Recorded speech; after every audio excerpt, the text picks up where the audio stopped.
والدین بیٹھ جاتا ہے سامنے، وہ نہا دھو کر بچہ یا بچی بیٹھی ہوئی ہے، اور اس کو اقرا بسم ربک الذی خلق خلق الانسان من علق اقرا وربک الاکرم الذی علم بالقلم علم الانسان ما لم یعلم۔ اب اس میں تو سارا پڑھنے پر زور ہے، حصول علم پر زور ہے، کسی تبلیغ کا حکم ہی نہیں، ابھی رسالت کا کوئی تذکرہ کچھ بھی نہیں، اس میں تو قیامت کا بھی کوئی ذکر نہیں۔ اب اس کے بعد روایت یہ ہے کہ 3 برس تک پھر حضرت اسرافیل دن رات حضور کے ساتھ رہے ہیں اور آپ کی تعلیم ہوئی ہے، اور پھر 3 برس کے بعد پھر وحی کا سلسلہ شروع ہوا ہے، واللہ عالم۔ لیکن یہ کہ جب سورہ اقرا نازل ہو چکی ہے، اس کی 5 آیتیں، تو وہ 3 برس بھی اس کا وقفہ شمار ہوں گے، زمانہ نزول پھر وہی 23 برس رہے گا۔ اسی کے ساتھ میں نے عرض کیا تھا کہ دوسری بات یہ کہاں نازل ہوا قرآن۔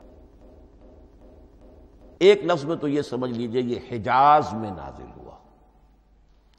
حجاز جزیرہ نما عرب کا ایک خاص حصہ ہے، پہاڑی سلسلہ، یوں سمجھ لیجئے، اس کو ذہن میں رکھیے۔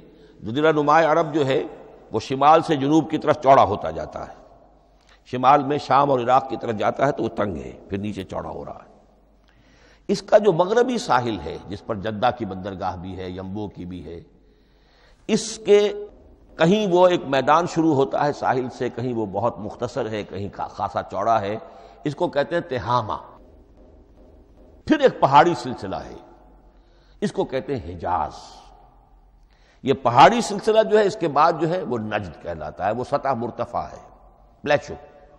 تو یہ 3 حصے ہیں جزیرہ نما عرب کے جغرافیائی اعتبار سے، اور حجاز کہتے بھی ہیں پردے کو، حاجزن، پردہ جو 2 چیزوں کے درمیان حائل ہو جائے۔ تو یوں سمجھیے کہ یہ فلیٹ ہے نجد کا، اور یہ فلیٹ ہے میدان، یہ ہے تہامہ کا، اور درمیان میں یہ پہاڑی سلسلہ کھڑا ہوا ہے، تو یہ گویا کہ ان دونوں کو جدا کر رہا، یہ حجاز ہے۔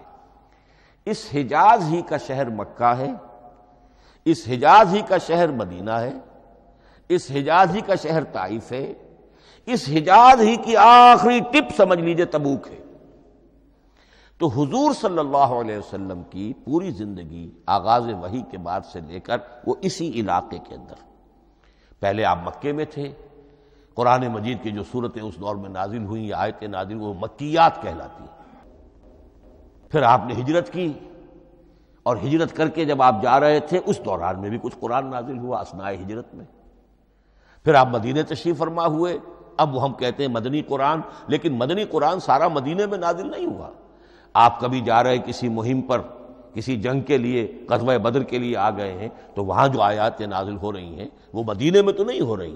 براڈ تقسیم تو یہی ہے، مکی مدنی۔ ہجرت سے قبل جو کچھ نازل ہوا وہ مکی، ہجرت کے بعد جو کچھ نازل ہوا وہ مدنی۔ لیکن صرف مدنی کہنا صحیح نہیں ہے، اثناء سفر تبوک، اتنا طویل سفر ہے آپ کا، اس کے دوران آتے جاتے قرآن نازل ہوتا رہا۔ لیکن یہ بات نوٹ کر لیجئے کہ پورا قرآن حجاز ہی میں نازل ہوا ہے، یہ تمام شہر، یہ تمام علاقہ حجاز کہلاتا ہے۔ ایک اور بحث جو ہم اسی اپنی پہلی نشست میں مکمل انشاءاللہ کر لیں گے، وہ ہے محفوظیت قرآن کی بحث۔ میں نے عرض کیا تھا کہ 3 چیزوں پر ہمارا عقیدہ مشتمل ہے۔ یہ اللہ کا کلام ہے، نمبر 1، نازل ہوا محمد الرسول اللہ پر صلی اللہ علیہ وسلم، اسی لیے ہم نے کلام سے متعلق کچھ مباحث علمی گہرائی میں اتر کر وہ سمجھے، حضور پر اس کے نزول، انزال اور تنزیل کے مختلف مراحل کو سمجھا۔ اب اس کی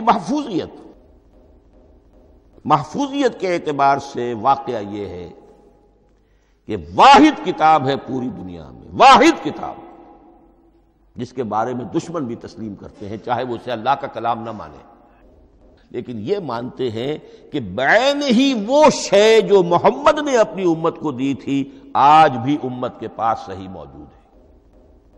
ظاہر بات ہے اگر تو اسے اللہ کا کلام مانے، وہی مانے، تب تو مسلمان ہی ہو گئے۔ وہ تو یہی کہتے ہیں کہ بہرحال محمد نے چاہے خود لکھا، تصنیف کیا، جو بھی کچھ کیا اس کو چھوڑ دیجئے، لیکن جو شے محمد نے اپنی امت کو دی تھی صلی اللہ علیہ وسلم، بعین ہی وہ شے موجود ہے۔ تو یہ محفوظیت قرآن کی جو ہے، جبکہ کوئی اور دنیا کی کتاب اس کی مدعی ہی نہیں، تورات والوں کا سرے سے یہ دعویٰ ہی نہیں ہے۔ وہ تورات تو گم ہو گئی تھی نبوکدنضر کے حملے کے وقت، اس کے بعد سے دنیا میں تورات کا وجود نہیں ہے، اور پھر 100 برس کے بعد اپنی یادداشتوں سے مرتب کی ہے یہ تورات جو آج ہمارے سامنے ہے۔ انجیل کا جیسا کہ میں عرض کر چکا ہوں کوئی نسخہ جو ہے نہ عبرانی کا موجود ہے نہ آرامی زبان کا ہے، دنیا کی کوئی کتاب نہیں جو دعویٰ کر سکتی ہو یہ قرآن جو شروع ہوتا ہے ذالک الکتاب لا ریب فیہ، یہ دعویٰ دنیا کی کسی اور کتاب نے خود کیا بھی نہیں۔ اس کی بھی جس قدر پرشکوہ الفاظ میں علامہ اقبال نے اس کی ترجمانی کی ہے انہی کا حصہ ہے۔ حرف اورا ریب نئے، تبدیل نئے، آیاش شرمندہ تعویل نئے۔ اس قرآن کے کسی حرف میں کوئی تحریف ہو جانا نہیں، امکان ہی نہیں قطعی طور پر۔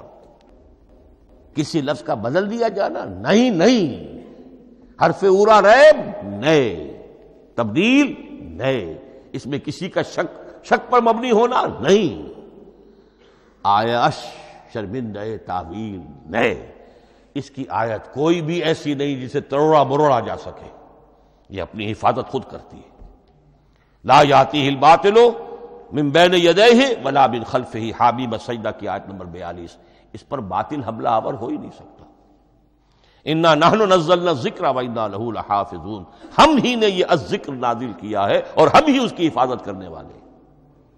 جہاں تک پہلے ٹکڑے کا تعلق ہے اس آیت مبارکہ کا، اس میں تو تورات بھی آئے گی۔ تورات کس نے نازل کی؟ اللہ نے نازل کی۔ انجیل کس نے نازل کی؟ اللہ نے نازل کی۔ انا انزلنا التوراۃ فیہا ھدی ونور، یہ سورہ مائدہ میں الفاظ ہیں۔ انجیل کے بارے میں بھی ہم نے انجیل عطا کی عیسیٰ کو، فیہ ھدی ونور۔ لیکن یہ کہ انا نحن نزلنا الذکر، اس کو اس قدر تاکید کے ساتھ کہہ کر وَإِنَّا لَهُ لَحَافِظُونَ، اور ہم ہی اس کے محافظ۔